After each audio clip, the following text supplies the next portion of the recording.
Bismillahirrahmanirrahim. Assalamualaikum warahmatullahi wabarakatuh. Alhamdulillah alamin wa bi nasta'in ala umuri dunya waddin. Wassalatu wassalamu ala asrofil anbiya'i wal mursalin wa ala alihi washabihi ajmain. Amma ba'du. Yang saya hormati Bapak dosen Pak Asep Nuriswan serta rekan-rekan perkuliahan kelas 5B. Izinkan saya sendiri sebagai moderator Sobur Abdullah, kemudian Denny Muhammad Safi'i dan Rohmawati. Kami dari kelompok minimarket yang akan mempresentasikan sebuah makalah dengan berjudul Macam dan Bentuk Badan Usaha serta perizinannya. Yang pertama yang akan saya bahas yaitu tentang arti atau pengertian badan usaha tersendiri. Badan usaha merupakan kesatuan yuridis bisa sebut hukum dan ekonomis atau kesatuan organisasi yang terdiri dari faktor-faktor produksi yang berujung mencari keuntungan. Dalam keuntungan ini bisa disebut laba. Kemudian ada pula hal-hal yang harus diperhatikan dalam mendirikan badan usaha, yaitu yang pertama barang dan jasa yang akan kita dagangkan. Barang berupa barang atau berupa jasa yang akan kita gunakan dalam badan usaha tersendiri. Kemudian yang nomor 2, pemasaran barang dan jasa yang diperdagangkan, pemasarannya seperti apa. Kemudian yang ketiga, penentuan harga pokok dan harga jual barang dan jasa yang diperdagangkan. Kita mempersiapkan dulu harga pokok, kemudian harga jual juga dipersiapkan. Yang keempat yaitu pembelian. Yang kelima, kebutuhan tenaga kerja atau SDM-nya yang kita butuhkan, berapa orang atau karyawannya. Kemudian organisasi internal dalam suatu badan usaha juga harus ada organisasi. Kemudian pembelanjaan. Yang kedelapan yaitu jenis badan usaha yang dipilih. Kemudian ada pemilihan atas suatu jenis badan usaha dipengaruhi oleh beberapa faktor, antara lainnya tipe usahanya, berbentuk perkebunan, perdagangan atau industri atau lain-lain, luas operasinya atau jangkauannya, pemasaran yang hendak dicapai apa hanya di sekitar daerah atau keluar daerah. Kemudian modal yang dibutuhkan untuk mulai usaha disiapkan juga. Yang paling utama modal untuk membuka modal pertama. Sistem pengawasan yang dikehendaki, harus ada pengawasan dalam suatu organisasi internal tersebut, dalam suatu badan usaha tersebut. Tinggi rendahnya risiko yang dihadapi sudah jelas dalam berusaha atau dalam badan usaha itu harus siap dalam risiko dan risiko yang dihadapi, yang dialami nanti ke depannya. Jangka waktu izin operasional yang diberikan pemerintah, kemudian keuntungan yang direncanakan. Sekian dari pengertian badan usaha. Dilanjut dengan fungsi badan usaha yang akan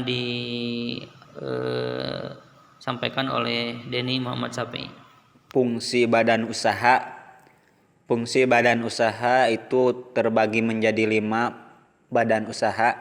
Yang pertama fungsi komersial, yang kedua fungsi manajemen, yang ketiga fungsi operasional, yang keempat fungsi sosial, dan yang terakhir fungsi ekonomi sosial. Yang saya akan jelaskan yang pertama itu fungsi komersial. Badan usaha berkaitan dengan usaha untuk menghasilkan produk yang bermutu dan harga yang bersaing, atau memberikan pelayanan yang berkualitas kepada pelanggannya. Fungsinya itu dapat mencapai sasaran yang ditetapkan dengan menerapkan fungsi manajemen atau fungsi operasional, seperti begitu. Fungsi manajemen Ada beberapa fungsi manajemen yang dapat digunakan untuk mencapai sasaran fungsi manajemen tersebut. Yang pertama itu fungsi perencanaan, fungsi perorganisasian, fungsi motivasi, dan fungsi pengawasan. Atau fungsi perencanaan merupakan permulaan langkah setelah menetapkan tujuan dan langkah-langkah. Pemanfaatan fungsi manajemen secara baik akan memastikan bahwa badan usaha tersebut dapat mencapai tujuan yang direncanakan semula. Fungsi operasional, ya. Badan usaha dapat dijalankan dengan mengelola sumber daya manusia atau produksi, pemasaran, dan pembelanjaan, ya.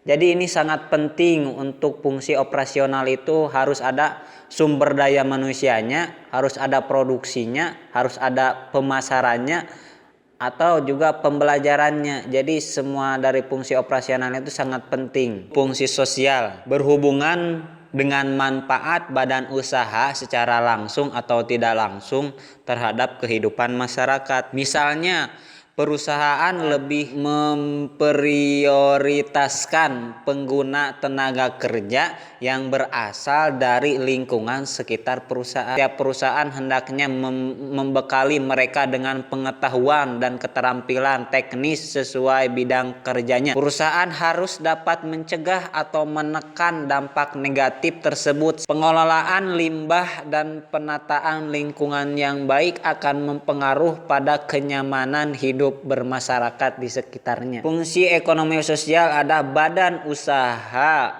mitra pemerintah dalam membangun ekonomi nasional. Banyak peran yang dapat dilakukan badan usaha untuk membantu pemerintah, antara lain peningkatan ekspor dan sebagai perpanjangan pemerintah, penerapan pendapatan masyarakat di antara lain pihak, atau pemerintah dapat menggugat pajak dari badan usaha tersebut. Bentuk badan usaha berdasarkan pemilik modal atau berdasarkan jenisnya atau berdasarkan bentuk badan usaha. Dalam beroperasi, perusahaan haruslah memiliki badan hukum tertentu agar perusahaan tersebut memiliki legalitas untuk menjalankan kegiatannya dan keberadaan. Badan hukum perusahaan akan melindungi perusahaan dari segala tuntunan akibat aktivitas yang dijalankannya.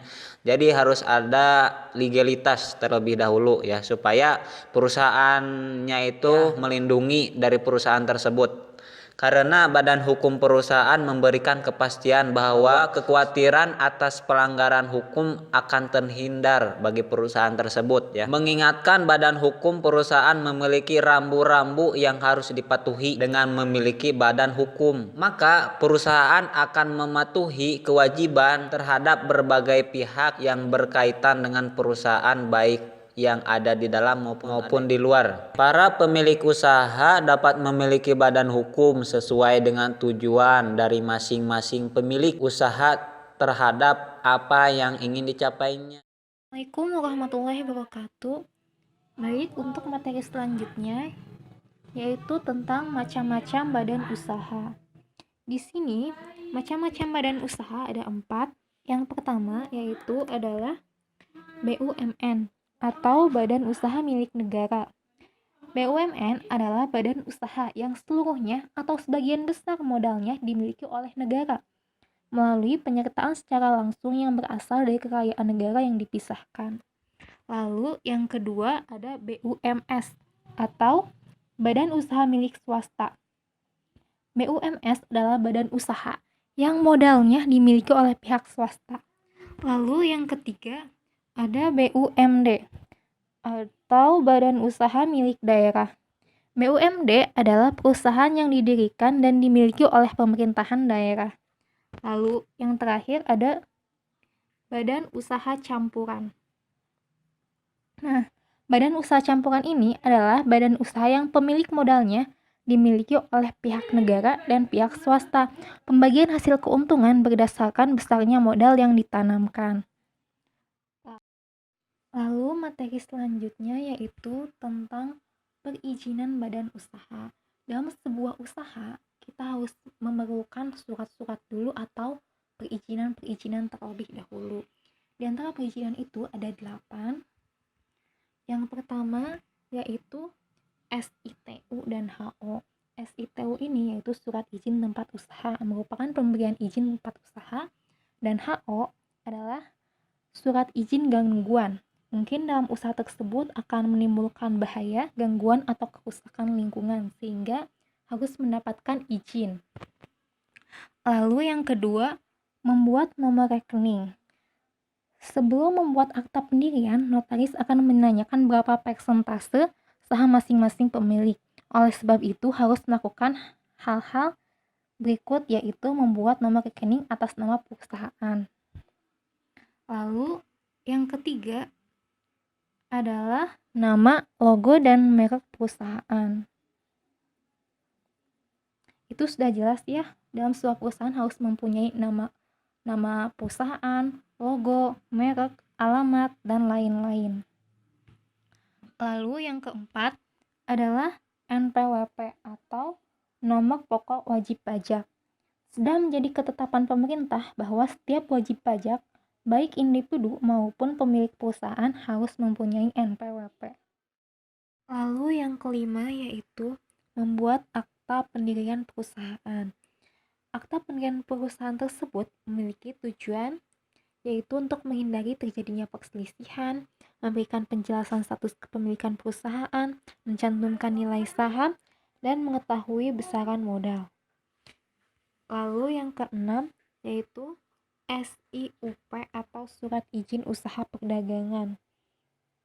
SIUP adalah surat izin untuk melakukan kegiatan perdagangan. Lalu yang ketujuh yaitu membuat TDP atau tanda daftar perusahaan. Sebuah perusahaan harus memiliki tanda daftar pencatatan resmi sebagai bukti bahwa perusahaan tersebut telah masuk. Lalu yang terakhir yang tidak ada di dalam PowerPoint yaitu membuat AMDAL atau analisis mengetahui atau mengenai dampak lingkungan, yaitu hasil kajian mengenai dampak besaran dan penting dari suatu kegiatan usaha yang direncanakan terhadap lingkungan hidup. Baik, begitu saja yang dapat saya paparkan. Kurang lebihnya mohon maaf, saya kembalikan kepada moderator. Alhamdulillah, yang kami sampaikan cukup sekian. Mungkin kita lanjut ke sesi diskusi atau tanya jawab kalau ada yang ditanyakan, atau bisa dengan menambahkan argumentasinya mengenai tentang badan usaha dan perizinannya dari rekan-rekan sekalian. Cukup sekian. Assalamualaikum warahmatullahi wabarakatuh.